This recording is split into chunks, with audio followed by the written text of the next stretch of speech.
Welcome back to Dungeon Brew. We are continuing our series on monster tactics, and today we are talking about the Duergar. Stay tuned. Welcome to Dungeon Brew. Hey everyone, welcome back to Dungeon Brew. We're talking about the Duergar and the various ways that they employ tactics when you are using them as a DM in your games. We've been doing our tactics videos here for a little bit on Dungeon Brew. If you have been enjoying them and you want to support the channel, please like and subscribe, hit the notification bell so you can continue to get updates. Joshua, we are talking about Duergar. You want to get started with what these Masters of the Underdark do? I will try. I'm going to try to say Duergar because I always call them Duergar. I call them both. I'll go back and forth throughout the video, I'm sure.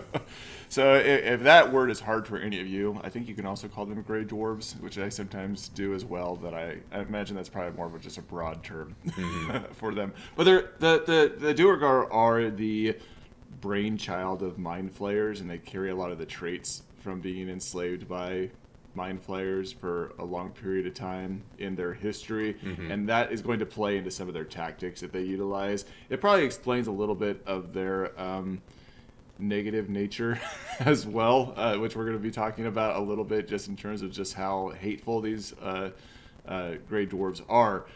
But in short, they're also ambushers, which we've talked about quite a few different ones that are ambushers, and these are masterful in those tactics, and we'll try to distinguish how those are different from some of the other monsters we've talked about up to this point. Right. So, yeah, the Duergar are amoral, sadistic bastards. That if you met one in a dark alley, you would behoove yourself to turn around and just leave, because they would enjoy listening to the sound of your screams, more or less. And I think that it's important to understand the distinction here, because we just got done talking about drow in the previous video, and drow are cruel, and there's a lot of the notion that drow do all of these dark things, like they'll engage in torture. They generally speaking, there is this idea that the drow do all these terrible things. The Duergar as a people just don't they don't have that connection, just like that. I want to say like a human connection, but there's something missing. There's a piece of them that is missing because of their enslavement to the mind flayers, to the point where they don't feel happiness, they don't feel joy unless they're engaging in something like torture. They feel happy when they see other things in pain, and that is a very important distinction when you start thinking about how does someone who has no feelings of happiness and joy and only delights in the pain of others, how would you fight them in a battle, or how would they handle themselves in a battle? And that's, I think, where we have to direct our attention when we're trying to establish the tactics that they engage in.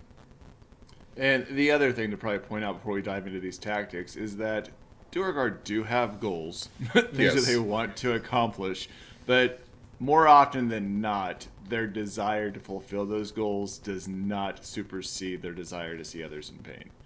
Or they'll kind of like mix and match. Yeah, a little bit.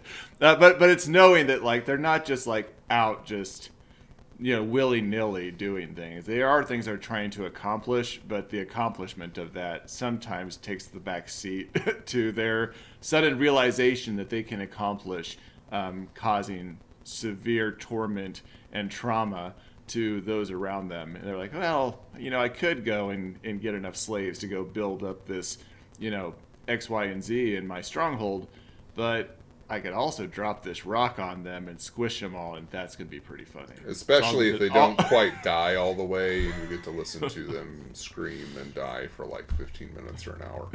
That's pretty great. I think it's helpful. This is a sentence I'm going to regret. I think it's helpful to think of them as a society of serial killers, and how that would look. They lack trust. They lack empathy. They don't necessarily, like, even among themselves, there's that distrust. And that is important. They trust each other in the way that criminals trust each other, except that it's possible that they could just harm one another because they can. The big thing here is they have an outlet for that because of they're constantly at war with other creatures, and there's a like-mindedness within their society that they all approach things in the same way. But that being said, if there's one of them that has risen too far and has too much and isn't watching his back, there's nothing to stop another Duergar. See, I'm already saying a different word. Another Duergar from stabbing them in the back and taking what they had, so that they can claim it for themselves. Yeah, I think that's probably a pretty good summation then of who these are as humanoids as we dive into the tactical piece of this. Right. So as we mentioned, they are ambushers. And they set up pretty significantly intelligent ambushes in regards to like getting the best bang for their buck. Like they're some of the best ambushers in my personal opinion out of a lot of humanoids, maybe outside of Drow, who are more intellectual in their strategy of what they're trying to accomplish. But your Duergar will set things up so that it's like a cave collapsing. I know you talked about this earlier, John, in regards to like rerouting lava to like pour down on the enemy as they're coming over a ridge. They'll do pit traps, whatever it is. They find a way to create very diabolical ambushes that cause a severe amount of pain. Yeah, they're very practical, right? So they have the same ingenuity and ability that dwarves have. So when you think about the monuments and things like that just do shield dwarf, gold dwarf, whatever, the things that they're capable of, but the Duergar can do that. They're just not interested in the aesthetic aspects of it. So when they're setting things up, they're still capable of manipulating stone in ways that is beneficial to them. So they can set up a collapse so that it's nearly perfect, and all they have to do is remove one stone, and the rest of it's going to come crumbling down. And then above that stone that they've set to crumble, they have a bunch of sand that has been heated by a lava flow, and when they remove it, the rocks fall on their head, and hot sand falls on top of the adventurers, and they just listen to them scream, and it's great. And that is the way that they set these up. So it's not it could kill all of them. It might only kill some of them. But basically what they've done is they've created a situation to where it's like they get to have their cake and eat it too. Because they get to experience the sadistic things that they enjoy, but at the same time, there's probably going to be some people who survive to that, because it's not going to be a 100% kill rate. So they'll go in and they'll kill off the ones that, or they'll just listen to the ones that die that can't be saved, and then the rest of them they'll take as slaves that they'll bring back to one of their cities and trade or use for whatever purposes that they need them for. But this is kind of the way that they approach all of their ambushes, is let's try and inflict pain. If they engage with a party specifically, they are going to approach it kind of in the same way. Yeah, they're going to kill people, but if they're in a toe-to-toe combat, they're going to try and cause you as much, not only like physical pain, but psychological pain as possible.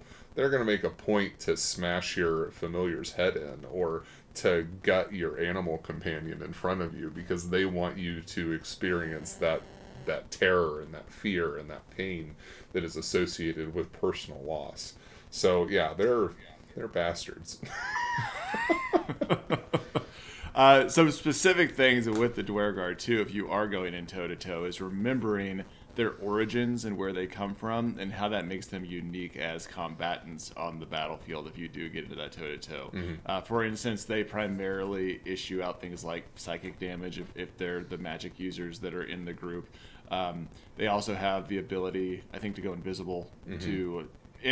More recent additions, I know that you can enlarge. They also will reduce other people, which is terrible if they start reducing like your barbarian on the front lines, that his strength is going down and he can't be as effective in battle.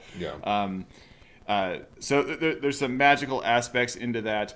They have a lot of magic resistance themselves. So if you just have, your magic user in the party that is just unleashing like major spells and being really effective, throw them up against some Duergar, they're not going to be nearly as effective against the Duergar because of their magic resistances. So there's certain things tactically that they I don't know if tactically is the right words. There's certain things about them as combatants that make them unique to fight for your adventurers in the Underdark. Yeah, I think that's important too. The magical aspect of like the magic that they face. They're not as concerned with magic users as other creatures might be. We had talked about how goblins and hobgoblins and orcs and things like that. They will, if they notice that there's a caster, they try and target them to eliminate them because that's one of the most dangerous people on the battlefield. The Duergar don't necessarily have that same concern to that same degree. They will focus on the cleric probably because the cleric is healing people and that's alleviating pain, and that's not good. They're going to focus on the big fighter types. They want to take them out. Most, not to kill them necessarily, but they want to knock them out because those make good slaves. You don't want to get rid of those.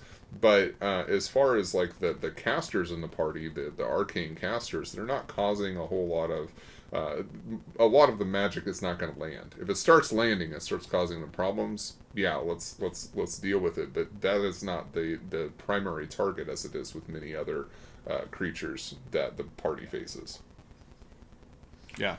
Trying to think of other things specific to them in combat that you might want to consider. I know they have riders. I don't remember what they're called. Yeah, the 𝐃𝐨𝐬𝐤𝐞. Yeah, those so those are fun. Well, and they will vary in what their mounts are too. Sometimes it's spiders, sometimes it's lizards. Like they'll find other. Specifically the 𝐃𝐨𝐬𝐤𝐞, they ride steeders, which are spiders. I know the drow ride lizards. I'm not sure if the Duergar do the same.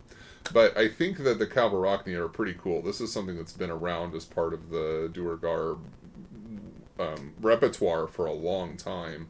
And it used to be that the spider that they rode was actually quite powerful. It was still only a 3 or 4 HD monster back in 2nd edition, which it's a 4 HD monster in 5th edition, but 4 HD in 2nd edition got you a lot farther sometimes than in 5th edition. But they also could jump like 240 feet in the previous edition. Now they can jump like 90 feet. So there's been some nerfing that's occurred for how powerful these are. And we talked about this a little bit in the Drow video where these used to be very difficult opponents that have been kind of like brought down a little bit so that they're more accessible from a player perspective. But the 𝐃𝐨𝐬𝐤𝐞, the spiders, the steeders they have, will jump from very large distances. They can jump farther than most PCs are going to have for light sources or for dark vision, which means that if you have a tall cavern, you may have steeders hanging upside down on the cavern ceiling, and they can leap 90 feet from that ceiling down onto the ground and ambush the party as they're passing through, and the party will never see it. This isn't even an opportunity to be noticed because most dark vision ends at 60 feet, light spell ends at 60 feet.